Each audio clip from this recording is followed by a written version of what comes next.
कमर में बंधा दुपट्टा, हाथ में अंतिम संस्कार के फूल, सामने सैकड़ों लाश भी वो जिन पर लावारिस का बैज लगा है। तस्वीर देखना तो दूर, ये शब्द काफी हैं किसी का कलेजा कपाने के लिए। पूजा शर्मा लावारिस लाशों को अंतिम संस्कार का हक दिलाती हैं, धर्म का पता लगाती हैं। हिंदू के शव को चिता तो मुसलमान की लाश के लिए कफन दफन का इंतजाम करती हैं। माँ की ब्रेन हेमरेज से मौत हो गई। भाई जख्म को ताकत बनाया, ताकत से हिम्मत आई। हिम्मत ने लावारिस लाशों के सामने खड़े होने का जिगरा दे दिया। इंसानियत की जिंदा मिसाल पूजा शर्मा विधवाओं का सहारा बनती हैं और रेप पीड़ितों की लड़ाई भी लड़ती हैं। पूजा का बिन विकल्प का संकल्प इंसानियत है। जिसका कोई नहीं उसका खुदा है, और खुदा का भेजा पूजा जैसा फरिश्ता। जिन एड्स पीड़ितों को बेघर करके हाशिए पर ढकेल दिया गया, उनकी लड़ाई भी लड़ती हैं। जमाने के लिए जीने वाली पूजा का पसंदीदा गाना है, अपने लिए जिए तो क्या जिए, तू जी ए दिल जमाने के लिए। न रिश्ता न नाता, फिर भी दूसरों के लिए जीने का जज्बा इंसानियत की बुनियाद तैयार करता है। पूजा जैसे लोग इसी बुनियाद पर अच्छाई की इमारत खड़ी करते हैं। आपको सलाम, आपके जज्बे को सलाम। हम महिलाएं के बेहद खास एपिसोड में आपका बहुत स्वागत है। आपके साथ मैं रचना बंसल। हर हफ्ते हमारी कोशिश होती है एक ऐसी शख्सियत आपके सामने लाने की जो उदाहरण सेट करे कि हाँ, महिलाएं ये काम भी कर सकती हैं। सोशल सर्विस के नाम पर बहुत से सोशल वर्कर्स आपको दिखे होंगे जो लोगों की हेल्प करते हैं, अलग अलग तरीके से मदद करते हैं। लेकिन एक ऐसी शख्सियत मुझे दिखाई दी जो बहुत ज्यादा बहादुर है, जो लावारिस शवों का अंतिम संस्कार करती हैं। आप अंदाजा लगाइए, वो लावारिस शव जो कई बार तो पूरी तरह से सड़ चुके होते हैं, कई बार कीड़े पड़ चुके होते हैं, और कई बार तो शव ऐसे होते हैं जिसमें हाथ नहीं होता, पैर नहीं होता, धड़ नहीं होता या फिर सर नहीं होता। ऐसे शवों को बहुत बहादुरी से वो अपने पास लाती भी हैं और उनका पूरे विधि विधान के साथ अंतिम संस्कार भी कराती हैं। तो मैं बिना देर किए वेलकम करूंगी आज हम महिलाएं के खास शो में पूजा शर्मा जी का। पूजा जी, बहुत स्वागत आपका। जिस तरह मैंने आपका प्रोफाइल देखा, मुझे यकीन नहीं हुआ कि एक लड़की इतनी हिम्मत कैसे जुटा सकती है, क्योंकि लड़कियों को लेकर तो कहा जाता है ना, वो तो एक कॉकरोच और छिपकली से भी डर जाती हैं। लेकिन पूजा के अंदर इतनी हिम्मत कैसे आई कि लावारिस शवों को लाना और फिर उनका पूरे विधि विधान से अंतिम संस्कार करना, ये पूरा हटकर एक सोच है, कैसे आई? मैम, मेरी जो मम्मी थी उनकी 2019 में दिमाग की नस फटने की वजह से डेथ हो गई थी।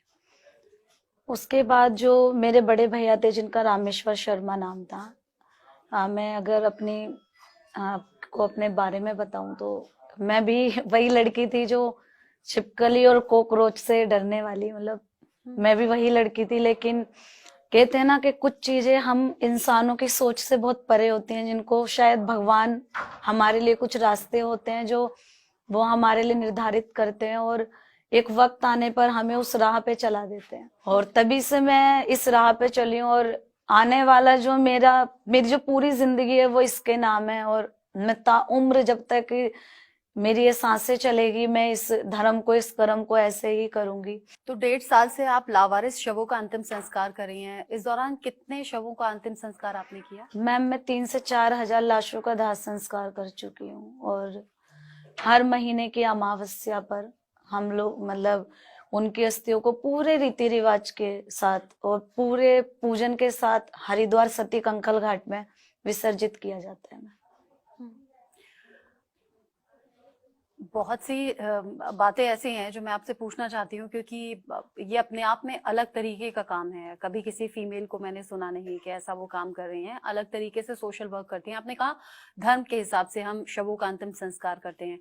कई बार तो शव इस हालत में ही नहीं रहते कि शवों को पहचाना जा सके, या फिर ये जो शख्स था ये कौन से धर्म से ताल्लुक रखता था ये भी नहीं मालूम होता। जी मैम, कई केसों में जैसे आइडेंटिटी मिल जाती है, उससे पता चल जाता है। कुछ केसों में पोस्टमार्टम के तहत पता चल जाता है, और अगर जिनका नहीं पता लग पाता है तो हम भी प्रभु से माफी मांगते हैं, क्योंकि जो इंसान के बस में ही नहीं है उस इंसान उसके लिए क्या कर सकता है।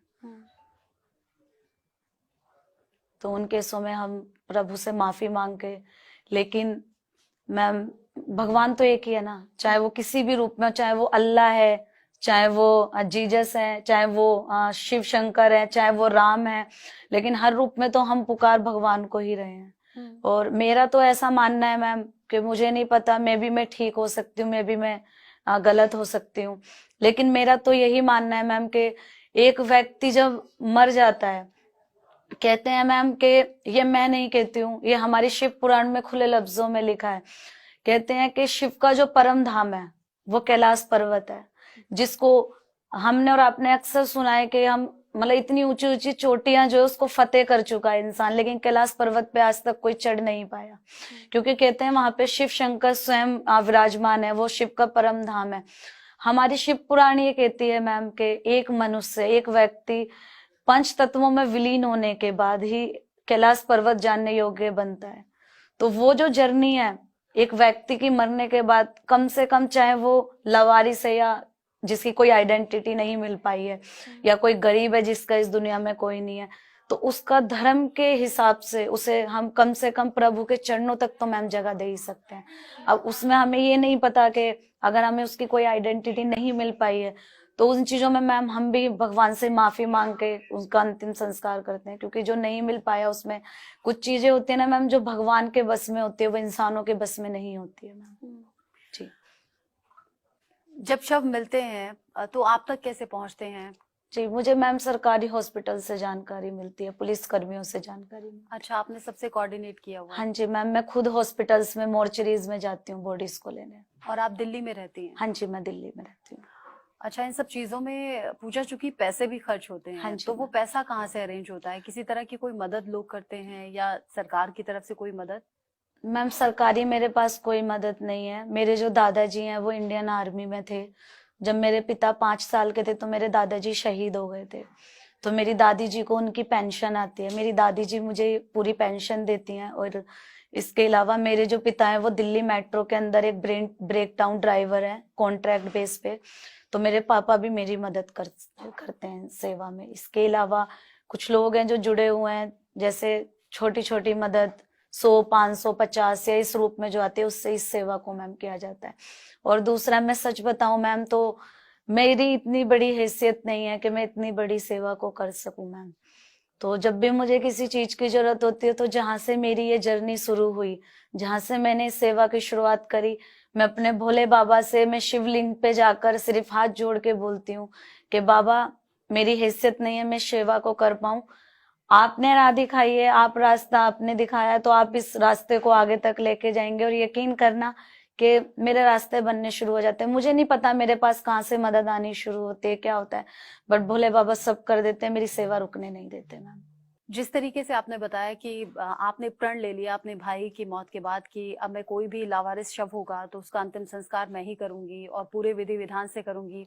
कई तस्वीरें आपकी मैंने देखी भी हैं जिसमें आप पूरे विधि विधान के साथ अंतिम संस्कार भी करती हैं, फिर अस्थियों को प्रवाहित भी करती हैं, और जो जिस धन से ताल्लुक रखता है उसका उसी तरीके से अंतिम संस्कार होता है। पूजा, चूंकि जैसे हमने शुरू में भी कहा कि लड़कियां तो बड़ी डरती हैं, घबराती हैं, मौत के नाम से भी कांपती हैं, जब आपने इस काम को शुरू किया था, शुरू में तो आप भी डरती होंगी, घबराती होंगी, क्योंकि जरूरी नहीं है कि सारे ही शव आपको बिल्कुल ठीक ठाक हालत में मिले।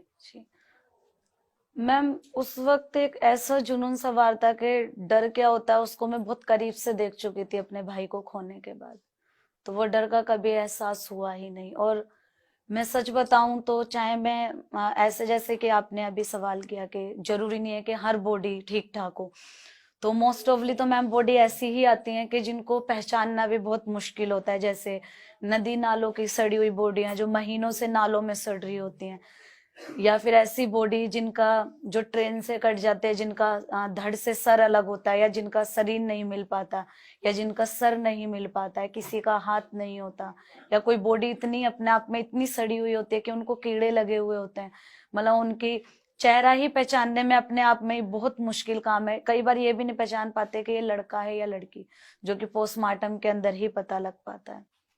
लेकिन इन सबसे परे होके मैम कभी ऐसा लगा ही नहीं कि मैं अकेली हूँ।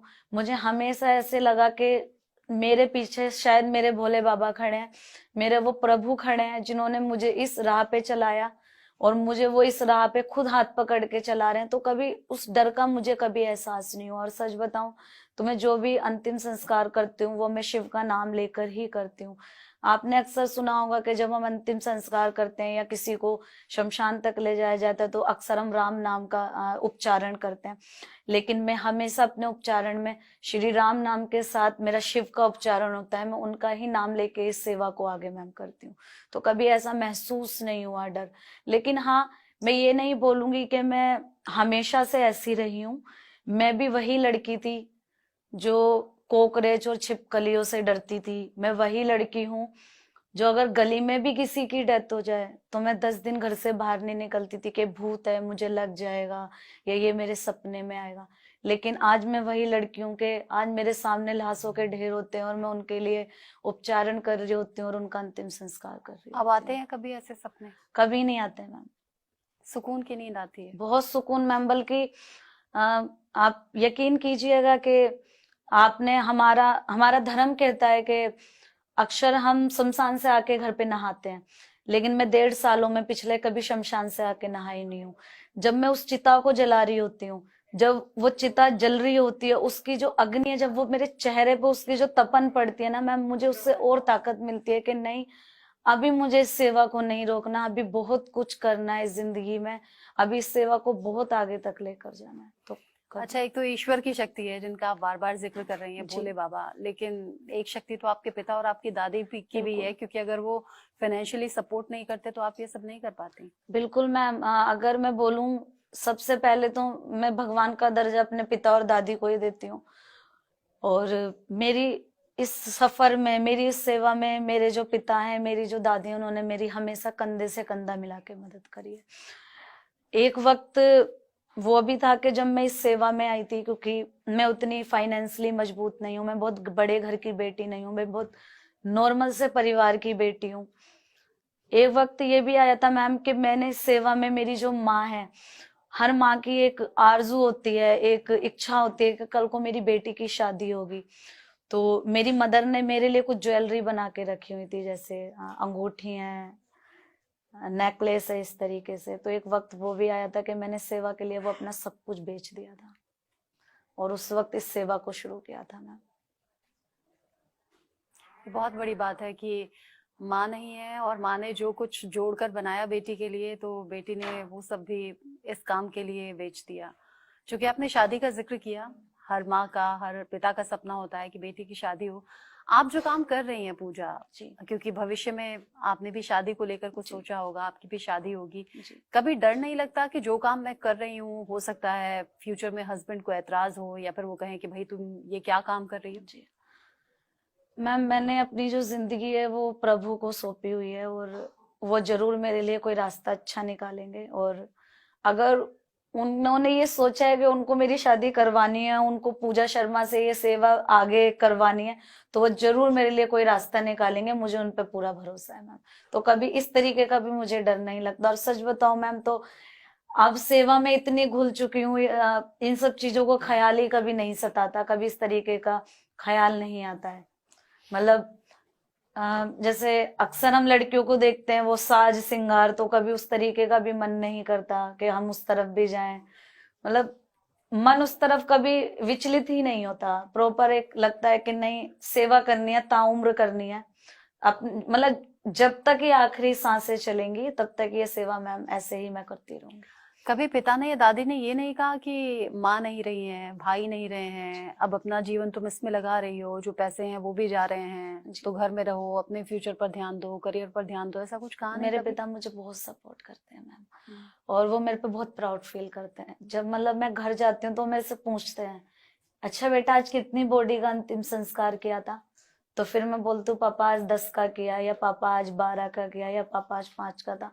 तो मुझे गले लगा के बहुत मतलब खुश होते हैं कि मतलब हम जो अपने बेटे के लिए, मैं अपने जो बेटे के लिए नहीं कर सका, या जो परिवार अपने बच्चों के लिए नहीं कर पाते, कम से कम तू कर रही है। मतलब वो मुझे बोलते हैं कि मतलब तू बेटी नहीं है, मेरा बेटा है। मतलब जो मेरा बेटा मर गया था उस तेरे रूप में, वो दोबारा मेरे ही पास है। तो कभी ऐसा नहीं है कि उन्होंने मेरे साथ उस तरीके की कोई रोक टोक की हो। पूजा, आपने अपने अंदर की शक्ति को बखूबी पहचान भी लिया है और उसका आप बिल्कुल सही इस्तेमाल भी कर रही हैं। आपको इस काम के लिए बहुत बहुत शुभकामनाएं आगे के लिए भी, और आप इसी तरीके से बहादुर रहें और बाकी लोगों के लिए एग्जाम्पल सेट करती रहें। बहुत बहुत शुभकामनाएं, बहुत बहुत धन्यवाद।